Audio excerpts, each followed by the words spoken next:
औज़ुबिल्लाहिमिनश्शैतानिर्रजीम बिस्मिल्लाहिर्रहमानिर्रहीम अस्सलातु वस्सलामु अलैका या सय्यदी या रसूलल्लाह व अला आलिका व सहाबिका या रहमतल लिल आलमीन। आज का डियर स्टूडेंट्स हमारा टॉपिक है निकाह। अब मुस्लिम जो पर्सनल लॉ है उसके तहत निकाह है क्या। निकाह एक सिविल कॉन्ट्रैक्ट है between a man and a women for the procreation and legalization of children। निकाह का बेसिक मकसद जो है वो उम्मत मुस्लिमा को आगे बढ़ाना है। अब निकाह जो है उसके कुछ इसेंशियल्स हैं जिसमें फर्स्ट जो है वो ऑफर एंड एक्सेप्टेंस है, विटनेसेस है, डावर है और कॉम्पिटेंसी है। जो एक वैलिड कॉन्ट्रैक्ट के लिए एक वैलिड कॉन्ट्रैक्ट की रिक्वायरमेंट्स होती हैं अंडर द कॉन्ट्रैक्ट एक्ट, वो ही इसमें कॉन्ट्रैक्ट जो है वो एसेंशियल इसमें रिक्वायर होती है। ऑफर एंड एक्सेप्टेंस है, प्रेजेंस ऑफ विटनेसेस है, Dawar in shape of consideration है और कॉम्पिटेंसी ऑफ द पार्टीज है। अब इनको हम वन बाय वन देखेंगे। जो कॉम्पिटेंसी है, who is competent to nikah. According to Mohammedan law, every Muslim who is of sound mind and has attained age of majority या puberty is competent to contract of निकाह।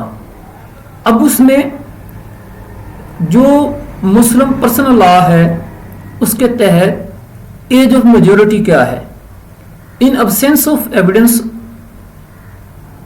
Of the puberty 16 years of female and 18 years male जो है वो consider किया जाएगा major. Sound mind से क्या मुराद है? साउंड माइंड से मुराद है कि एक बंदा जो है must be capable of understanding the questions put to him and giving the rational answers to such questions, जिसमें he must not be lunatic, idiot और किसी किस्म की उसमें कोई इलनेस जो है वो मेंटल इलनेस की वजह से वो ये ना हो कि अपने मामलात को समझ ना सकता हो। अब जो ल्यूनेटिक है और माइनर है, इसका मतलब ये है कि वो तो निकाह नहीं कर सकते। नहीं, ऐसा नहीं है। Lunatic and minors can contract through their guardian और वली। वली कौन होता है? वली होता है जो वालिद है। इन एब्सेंस ऑफ वालिद जो है वो ग्रैंडफादर होता है।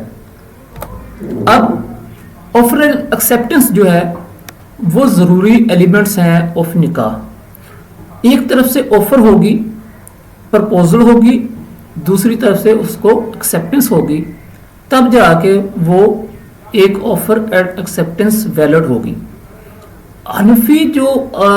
हनफी फिरका है या हनफी सेक्ट है, हनफी व्यू के मुताबिक acceptance can be given by the female herself without the intervention of any wali। लेकिन जो बाकी सेक्ट हैं वो कहते हैं कि जो ऑफर जो एक्सेप्टेंस है वो फीमेल खुद नहीं दे सकती, वो उसके वली के जरिए होनी चाहिए। अब आगे ये है कि विटनेसेस जो हैं, विटनेसेस की क्या रिक्वायरमेंट है। 2 विटनेसेस जो हैं वो जरूरी हैं निकाह के लिए, जबकि शिया लॉ जो है वो इस रिक्वायरमेंट को एग्जेम्प्ट करता है। अब इफेक्ट क्या होगा अगर witnesses for the sake of arguments नहीं है, तो उसके जो अब्सेंस है वो इसको अवॉइड नहीं करेगा, वो इर्रेगुलर होगा। इर्रेगुलरिटी क्योरेबल है, इलीगैलिटी नहीं है।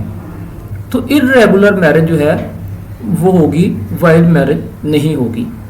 अब इसमें एक और चीज जो जरूरी है वो ये कि इस्लाम में, मोहम्मदन लॉ में जो ये सेरेमनीज हैं, निकाह सेरेमनीज और वलीमा सेरेमनीज, ये इनका कंसेप्ट डिफरेंट है, टोटली डिफरेंट है। और हमारे यहाँ जो ट्रेडिशंस पाई जाती हैं ये टोटली डिफरेंट है और कंट्राडिक्ट करती हैं मोहम्मदन लॉ की रिक्वायरमेंट्स को। अब डावर जो है, कंसिडरेशन, डावर क्या है? Dower is given by husband to wife as consideration. ठीक है जी। It may be anything, amount हो सकती है, पैसा हो सकता है, कोई चीज हो सकती है, प्रॉपर्टी हो सकती है, जेवर हो सकता है, और ये सब चीजें जो है वो डावर में आएंगी। अब डावर कितनी तरह, डावर दो तरह का होता है। एक डावर होता है डेफर्ड और एक होता है प्रॉम्प्ट। प्रॉम्प्ट जो प्रॉम्प्ट मौजल, जैसा कि ये मैंने हाईलाइट किया है, प्रॉम्प्ट जो डावर है वो डावर जो एट द स्पॉट जो है वो पेएबल हो, जबकि मुवज्जल जो है या गैर मुवज्जल या डेफर्ड है ये payable at a certain time है, ऑन डिसोल्यूशन ऑफ मैरिज है या ऑन डिमांड है। अब डावर के बगैर निकाह जो है वो वैलिड कॉन्ट्रैक्ट नहीं है। अब आगे जो है वो देखिए निकाह की किस्में कितनी हैं। मोहम्मदन लॉ के तहत 3 किस्म का निकाह होता है, सही या वैलिड, बातिल या वाइड, और इर्रेगुलर या फासद। सही निकाह वो होता है जो ऑल कंडीशंस जो हमने डिस्कस की हैं, 4 कंडीशंस है, ऑफर एंड एक्सेप्टेंस होनी चाहिए, कॉम्पिटेंसी होनी चाहिए, उसमें डावर होना चाहिए, तो वो तमाम शराइत को फुलफिल करता हो। जैसे जबकि जो बातिल है, जो वाइड मैरिज है, वो मैरिज है जो किसी इलीगैलिटी की वजह से मुकम्मल नहीं है, इलीगल है, गैर कानूनी है, गैर शरई है और इसका कोई इफेक्ट नहीं है।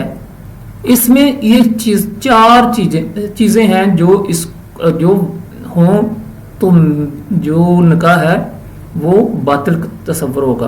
पोलैरिटी ऑफ हस्बैंड है, अफिनिटी है, कंसंग्युइनिटी है और फोस्टरेज है। इन चीज़ों को हम आगे जाके जो है वो 1 बाय 1 देखेंगे कि ये क्या होती हैं।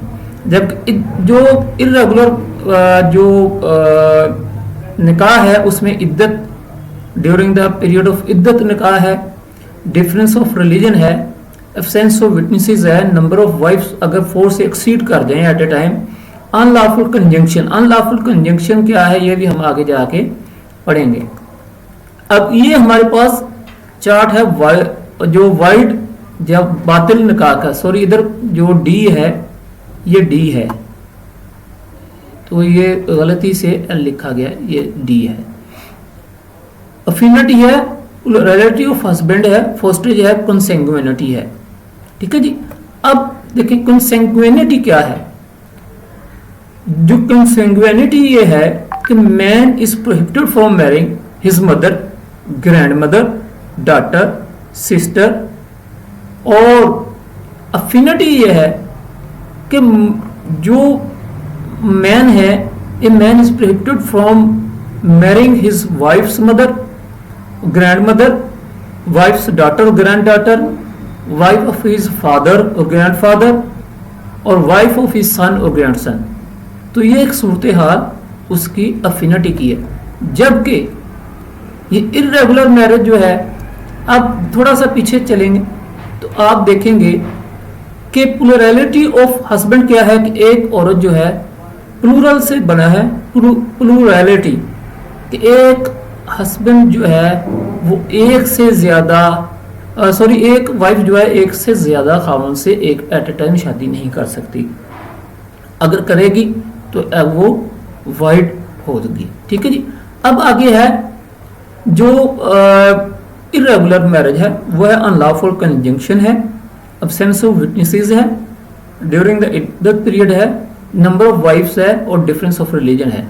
अनलॉफुल कंजंक्शन क्या है? अनलॉफुल कंजंक्शन दो ऐसी औरतों से निकाह है एट ए टाइम जो अगर में जिनमें से एक मेल हो तो उनका आपस में जो निकाह है वो जायज ना हो।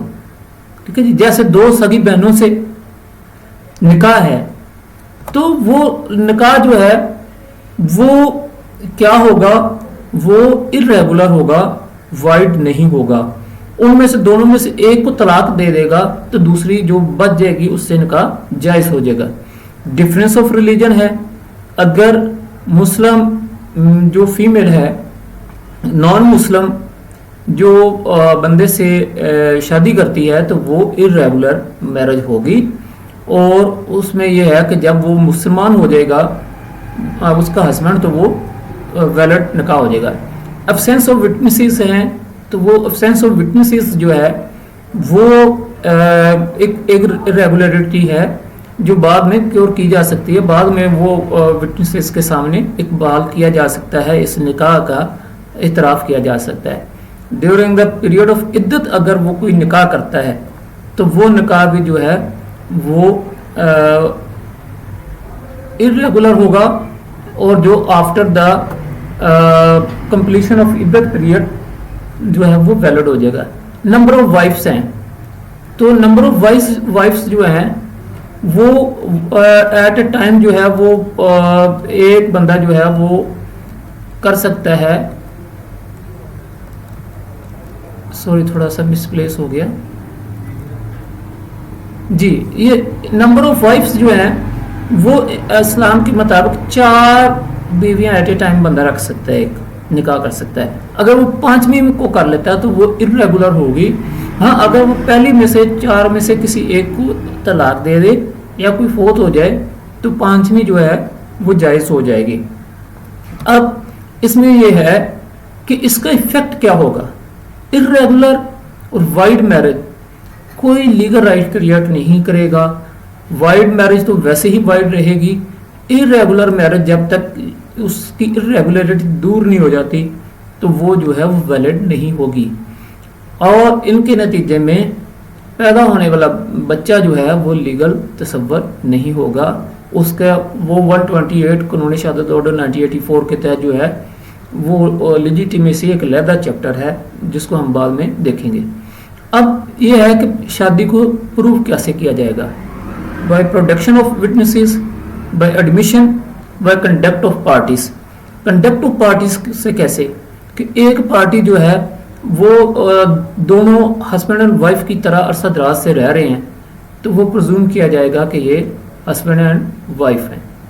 अब इस्लाम में रजिस्ट्रेशन ऑफ जो है वो निकाह का कोई कंसेप्ट नहीं है, लेकिन पाकिस्तानी लॉ जो है फैमिली कोर्ट्स एक्ट है, फैमिली जो कोर्ट्स ऑर्डिनेंस जो है उसके तहत ये रजिस्ट्रेशन मैंडेटरी करार दी गई थी। तो ये आप उम्मीद है कि आज का लेक्चर आपको पसंद आया होगा, तो दुआओं में याद रखिएगा।